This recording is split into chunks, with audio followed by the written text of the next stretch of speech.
Yeah, but it's worse than that, Dan Goldman. I mean, Congressman Dan Goldman. I mean, people that were left just reading the report, I did on the air, and I had the investigative reporting from the New York Times on the table and was able to fact check some of what came out. And that is what is projected onto the facts, and the reality of the Durham report is spin, left-wing spin. I mean, we are so far down the rabbit hole that to just sort of stand at sea level and say Durham found nothing new, his two prosecutions failed, and the projections and hopes and dreams that Trump and his allies had were an absolute dud and a flop, is actually viewed as a partisan statement, when this is what is actually the hyperbole, the spin, and the disinformation. Let me show you Fox's reaction. Yeah, it is outrageous that this happened.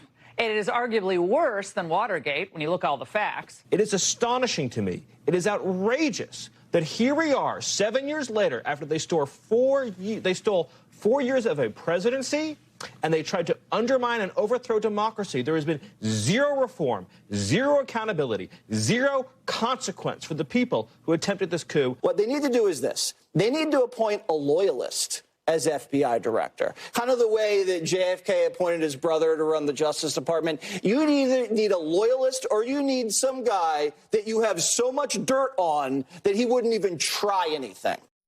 We're now so far around the circle that they're advocating for corruption. And for the record, Christopher Wray was Chris Christie's former defense attorney, private defense attorney, who was handpicked by Donald Trump. Now that he hasn't been loyal to Donald Trump, I suppose, is the indictment. But he is Donald Trump's handpicked FBI director. Yeah, it's the Republicans and the far right are completely spinning off the planet. But this is much worse than just simply he didn't find anything. The reporting that Charlie and others did 6 months ago or so, excuse me, really demonstrated that John Durham had morphed from a prosecutor into a political animal.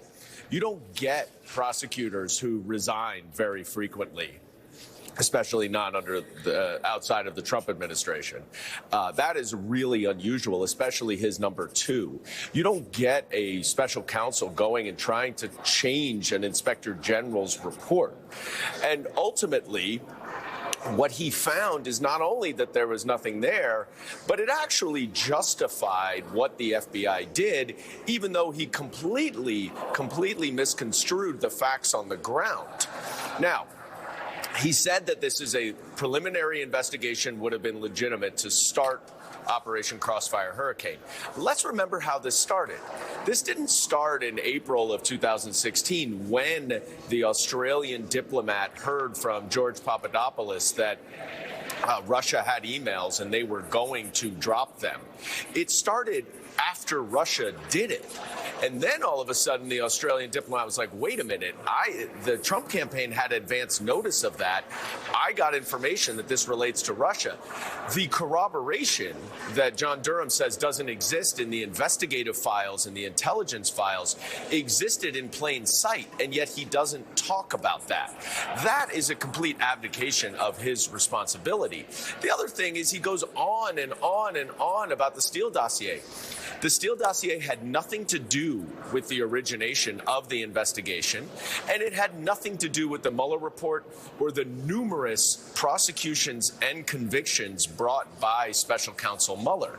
So what this really is it is a political hatchet job by a political animal dressed up in a prosecutor's clothes, and that is the most dangerous of all because he has a veneer of apoliticism, even though he is clearly a political animal. And even with that, the Republicans are off the reservation. Nothing that they're saying is included in his report. So this is disinformation beyond disinformation. Even Republican Ben Klein said today that this was proof that the FBI interfered in the election in support of Hillary Clinton and against Donald Trump in 2016. How can that happen if it never went public? Nothing public ever came out about that investigation. So how could it actually interfere? This is really, really scary stuff coming from the right wing. Well, and Dan Goldman, Congressman Goldman, I want to ask you, with Trump as a candidate for office in 2024, the investigation isn't opened into Trump initially. It turns into an investigation also looking at Trump after he fires Comey and the obstruction of the investigation. The question is on the table whether or not doing the work that would make Vladimir Putin happy is also part of a national security question.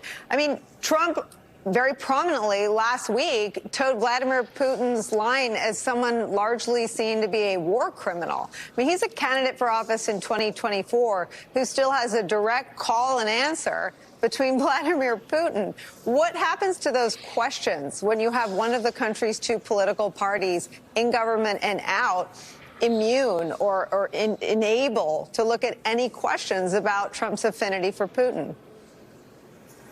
Right. I mean, let's remember, though, this didn't even originate as an investigation into Trump. It originated as a counterintelligence investigation into Russian efforts to interfere in the election.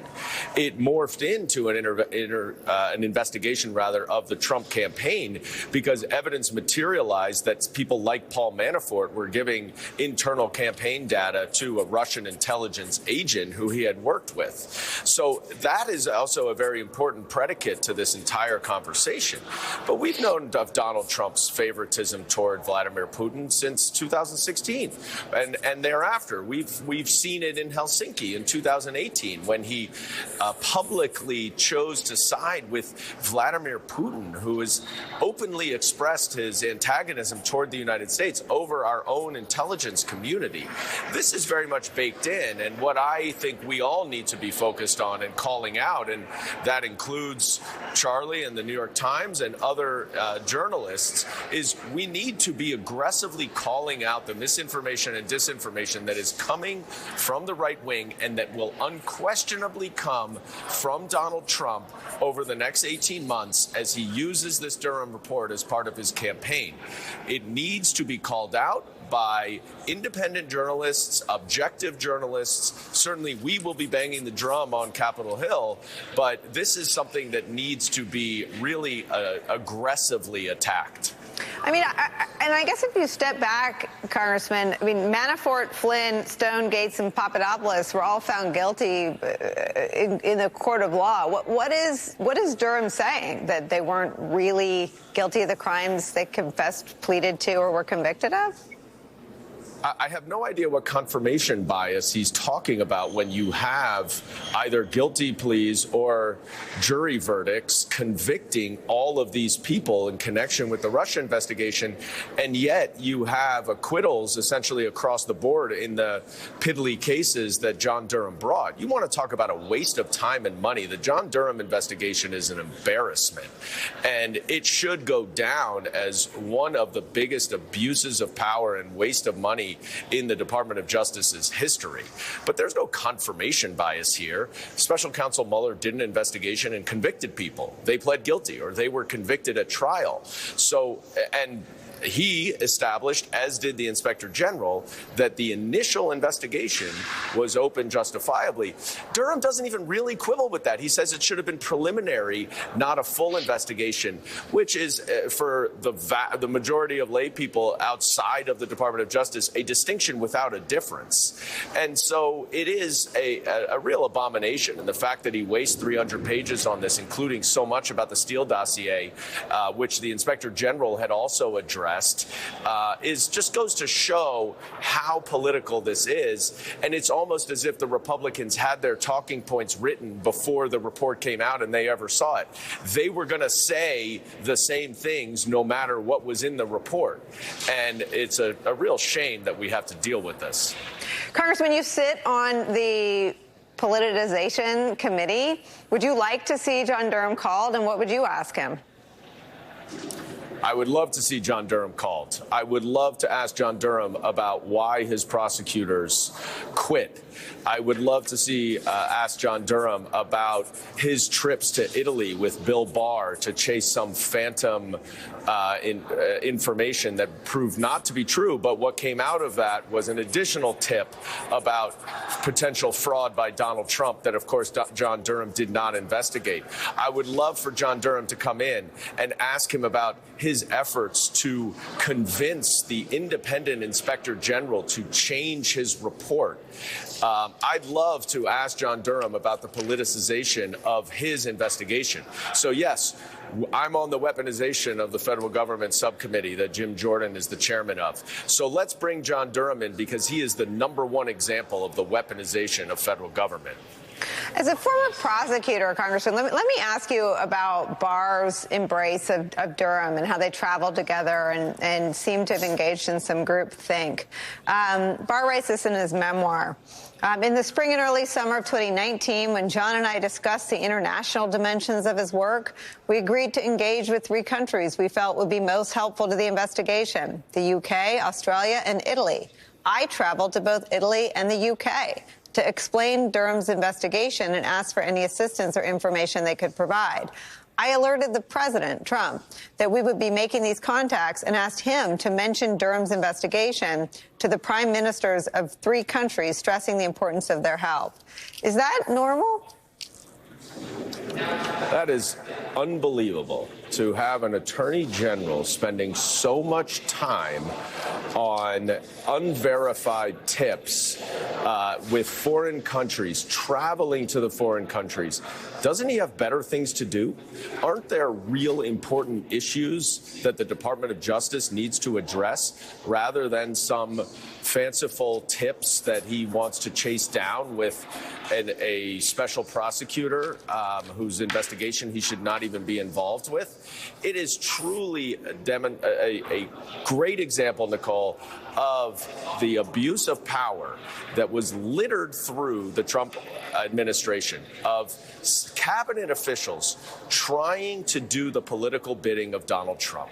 And the irony, of course, is that we have to sit through these subcommittee hearings on the, quote, weaponization of the federal government that are being run by Republicans when the Trump administration weaponized the federal government more than any administration in the history of our country.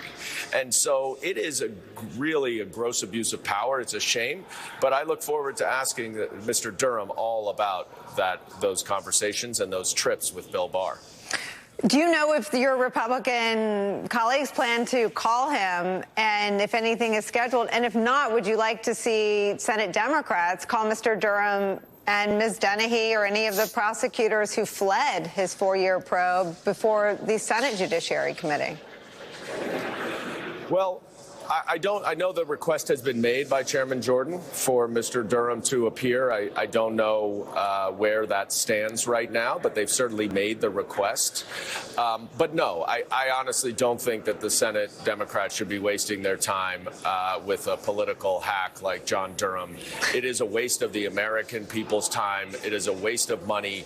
And there are far more important things for the Senate Judiciary Committee to do, including to investigate all of the ethical lapses and violations of Clarence Thomas and the Supreme Court, among many other issues.